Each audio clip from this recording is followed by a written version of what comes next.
ಇನ್ನು ವಿಧಾನ ಪರಿಷತ್ನ ಅಡ್ಡ ಮತದಾನದ ವಿಚಾರ ಇದೆಯಲ್ಲ, ಇದು ಬಿಜೆಪಿ ಹೈಕಮಾಂಡ್ ಕೆರಳಿ ಕೆಂಡ ಆಗುವಂತೆ ಮಾಡಿದೆ.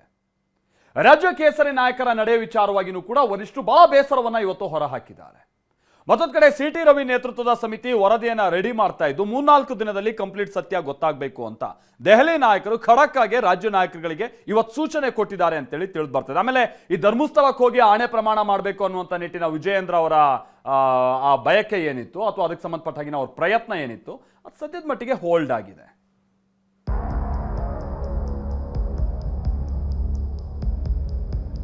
ಎನ್ಡಿಎ ಕಡೆಯಿಂದ 12 ಅಡ್ಡ ಮತಗಳಾಗಿರೋ ಸ್ಪಷ್ಟ. ಯಾರು ಈ ತರ ಮಾಡಿರ್ಬೋದು ಅನ್ನೋ ಅಂಕಿಅಂಶನೂ ಕೂಡ ಅವರ ಹತ್ರ ಮಾಹಿತಿ ಇದೆ. ಒಂದು ಕಠಿಣವಾಗಿರ್ತಕ್ಕಂಥ ನಿರ್ಣಯವನ್ನ ಮಾಡಲೇಬೇಕಾಗ್ತದೆ. ಧರ್ಮಸ್ಥಳದ ಶಾಸಕಾಂಗ ಸಭೆಯನ್ನ ನಾವು ಮಾಡಲ್ಲ. ಬಿಜೆಪಿ ಶಾಸಕರ ಅಡ್ಡ ಮತದಾನ ಕೆರಳಿದ ಹೈಕಮಾಂಡ್. ಪಕ್ಷಕ್ಕೆ ದ್ರೋಹ ಬಗೆದವರ ವಿರುದ್ಧ ಕ್ರಮಕ್ಕೆ ಹೈ ಸೂಚನೆ. ಬಿಜೆಪಿ ಶಿಸ್ತಿನ ಪಕ್ಷ ಅನ್ನೋ ಮಾತಿದೆ, ಆದರೆ ಪರಿಷತ್ ಚುನಾವಣೆಯಲ್ಲಿ ಶಾಸಕರು ಹಾಕಿದ ಅಡ್ಡ ಮತದಾನ ರಾಜ್ಯದ ಜನರ ಮುಂದೆ ಬಿಜೆಪಿಯನ್ನ ಬೆತ್ತಲಾಗಿ ನಿಲ್ಲಿಸಿದೆ. ಶಾಸಕರು ಮಾಡಿದ ನಂಬಿಕೆ ದ್ರೋಹಕ್ಕೆ ಬಿಜೆಪಿ ಹೈಕಮಾಂಡ್ ಕೆರಳಿ ಕೆಂಡವಾಗಿದೆ.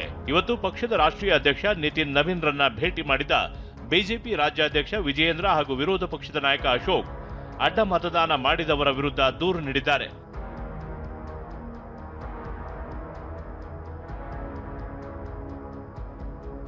ಹೈಕಮಾಂಡ್ ಕೂಡ ರಾಜ್ಯ ಬಿಜೆಪಿ ನಾಯಕರ ನಡವಳಿಕೆಗೆ ಬೇಸರ ವ್ಯಕ್ತಪಡಿಸಿದೆ ಎನ್ನಲಾಗಿದೆ.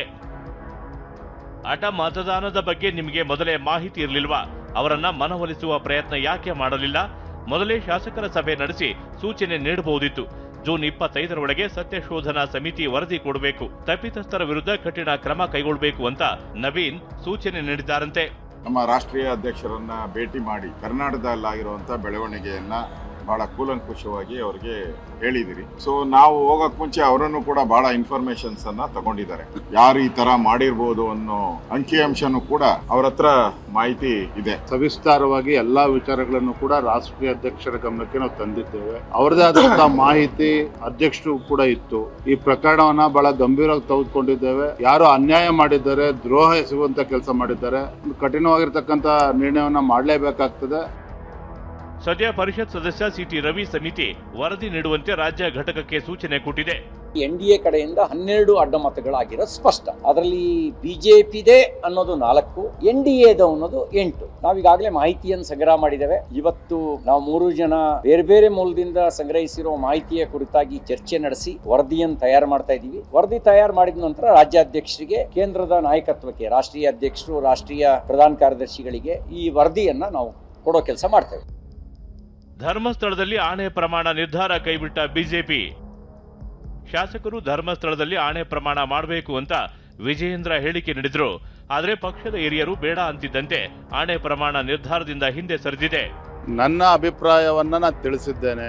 ಅಂತಿಮವಾಗಿ ವಿಪಕ್ಷ ನಾಯಕರು ಆರ್ ಅಶೋಕ್ ರವರು ಎಲ್ಲರ ಜೊತೆ ಚರ್ಚೆ ಮಾಡಿ ಅವ್ರ ತೀರ್ಮಾನ ತೆಗೆದುಕೊಳ್ಳಿ. ನನ್ನ ಅಭಿಪ್ರಾಯ ತಿಳಿಸಿದ್ದೇನೆ. ನಾವು ಈಗ ಧರ್ಮಸ್ಥಳದ ಏನು ಶಾಸಕಾಂಗ ಸಭೆಯನ್ನ ನಾವು ಮಾಡಲ್ಲ. ಅಲ್ಲಿ ಧರ್ಮಸ್ಥಳವಾಗಿ ಇರಲಿ. ಉಳಿದಂತೆ ನಮ್ಮ ಸಮಸ್ಯೆ ಇದೇನಿದೆ ಅದನ್ನ ನಮ್ಮ ರಾಷ್ಟ್ರೀಯ ನಾಯಕರ ಗಮನಕ್ಕೂ ತರ್ತೀರಿ. ಆದರೆ ಧರ್ಮಸ್ಥಳಕ್ಕೆ ಹೋಗ್ತೀನಿ ಎಂದವರು ದೆಹಲಿಗೆ ಯಾಕೆ ಹೋದ್ರು ಅಂತ ಕಾಂಗ್ರೆಸ್ ಲೇವಡಿ ಮಾಡಿದೆ. ಧರ್ಮಸ್ಥಳ ಹೋಗೋರು ಡೆಲ್ಲಿಗೆ ಯಾಕೆ ಹೋದ್ರು? ಅವ್ರ ಪಕ್ಷದ ವಿಚಾರ. ಈಗ ಅಮಿತ್ ಶಾ ಎಲ್ಲ ಅವ್ರ ಹತ್ರ, ಅಮಿತ್ ಶಾ ಅವರು ಗೃಹ ಸಚಿವರು ಎಲ್ಲರೂ ಅವ್ರ ಹತ್ರನೇ ಇದಾರಲ್ಲ. ಸಂಶೋಧನೆ ನಡೆಸಿ ಸರಿ ತನಿಖೆ ನಡೆಸಲಿ. ಯಾರು ಬೇಡ ಅಂದಿದ್ದಾರೆ? ಈ ಹಂತದಲ್ಲಿ ಯಾರು ಹಾಕ್ಯಾರ ಅಂತ ಯಾರು ಹೆಸರು ಹೇಳಕ್ ಸಾಧ್ಯ ಇಲ್ಲ. ಯಾಕಂದ್ರೆ ಅದು ಗುಪ್ತವಾಗಿರುವಂತ ಮತದಾನ. ಇವ್ರು ಹಾಕ್ಯಾರ ಅವ್ರು ಹಾಕಂತ ಹೇಳಿಕ್ಕೆ ಯಾರ ಕಡೆ ನಿರ್ದಿಷ್ಟವಾದ ದಾಖಲೆಗಳು, ಪುರಾವೆಗಳು ಯಾರ ಕಡೆ ಇಲ್ಲ. ಇಲ್ಲ ಗೊತ್ತಾ? ಅದೇ ಗೊತ್ತಾದ್ರೆ ಅದು ಗುಪ್ತ ಮತದಾನ. ರಾಜ್ಯಸಭೆ ಆದ್ರೆ ತೋರ್ಸಿ ಹಾಕ್ಬೇಕ್ರೆ. ಇದಿಲ್ಲ, ಗುಪ್ತನಂತೆಲ್ಲ ಗುಪ್ತ ಆಗಿಬಿಡ್ತು. ಅದೇನೇ ಇರ್ಲಿ, ಸದ್ಯಕ್ಕಂತೂ ಅಡ್ಡೇಟು ಹಾಕಿದವರ ಬಗ್ಗೆ ಹೈಕಮಾಂಡ್ಗೆ ದೂರು ನೀಡಲಾಗಿದೆ. ಇನ್ನು ದೆಹಲಿ ನಾಯಕರು ಅದ್ಯಾವ ನಿರ್ಧಾರ ತೆಗೆದುಕೊಳ್ತಾರೋ ಕಾದು ನೋಡಬೇಕು. ಮಹೇಶ್, ಟಿವಿ9, ನವದೆಹಲಿ.